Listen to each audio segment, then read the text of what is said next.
السلام علیکم دوستو عالمی خبروں کے ہفتہ وار جائزے میں آج ذکر ہے فرانس کا، جہاں ہونے والے احتجاجی مظاہروں کے باعث برطانیہ کے بادشاہ چارلس نے اپنا فرانس کا دورہ مؤخر کر دیا ہے۔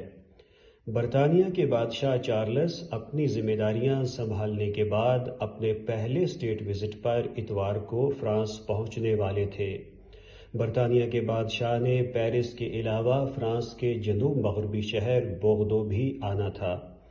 آخر یہ مظاہرے کیوں ہو رہے ہیں اور مظاہرین کا مطالبہ ہے کیا؟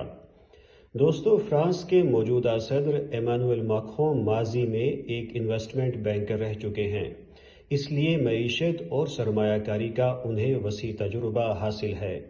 صدر ماکرون اپنی پہلی مدت کے دوران 2017 سے ہی پینشن اصلاحات کے لیے کوشاں تھے۔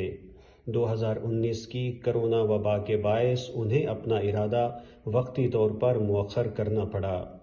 2022 میں جب وہ دوسری مدت کے لیے صدر منتخب ہوئے تو انہوں نے ایک بار پھر اپنے ارادے کو نافذ کرنے کی کوشش کی۔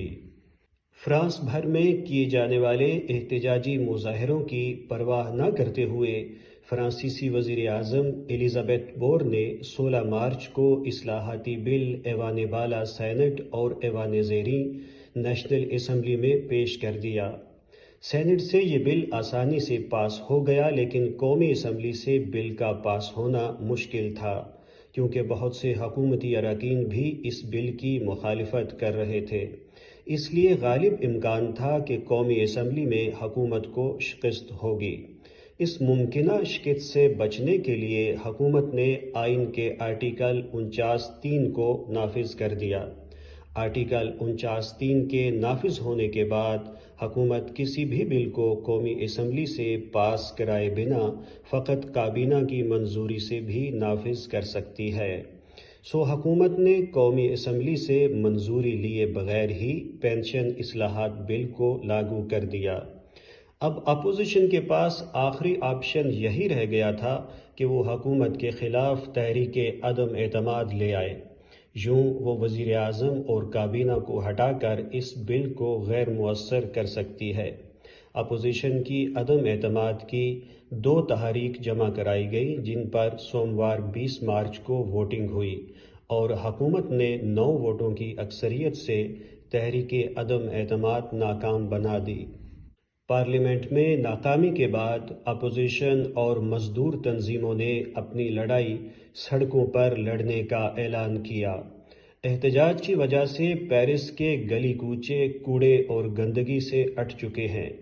پیرس، جو کبھی خوشبوؤں کا شہر مشہور تھا، اب گندگی اور بدبو کا مرکز بن چکا ہے، کیونکہ کوڑا اٹھانے والے مزدور بھی گزشتہ کئی روز سے کوڑا نہیں اٹھا رہے۔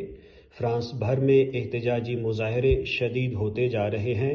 آخر اس پینشن اصلاحات بل میں ایسا کیا ہے کہ جس سے کام کرنے والا طبقہ اس قدر نالاں ہے؟ دوستو، حکومت کا کہنا ہے کہ لوگوں کی اوسط عمر میں اضافے کی وجہ سے لوگ زیادہ دیر تک زندہ رہتے ہیں اور پینشن وصول کرتے ہیں، جس سے ملکی آمدنی پر بوجھ بڑھتا جا رہا ہے۔ لہٰذا لوگوں کو 62 سال کی جگہ 64 سال کام کرنا چاہیے تاکہ ان کا کام 43 سال ہو سکے۔ حکومت کی دلیل ہے کہ سن 2000 میں 10 لوگوں کی پینشن کا بوجھ 21 ورکر اٹھا رہے تھے۔ 2020 میں یہی 10 لوگوں کی پینشن کا بوجھ 17 لوگوں پر آ گیا، اور پھر اس حساب سے 2070 میں 10 لوگوں کی پینشن کا بوجھ فقط 12 لوگوں پر آ جائے گا، جو کہ بہت خطرناک ہوگا۔ لہٰذا آمدنی میں اضافے اور اخراجات میں کمی کے حوالے سے یہ اصلاحات ناگزیر ہیں۔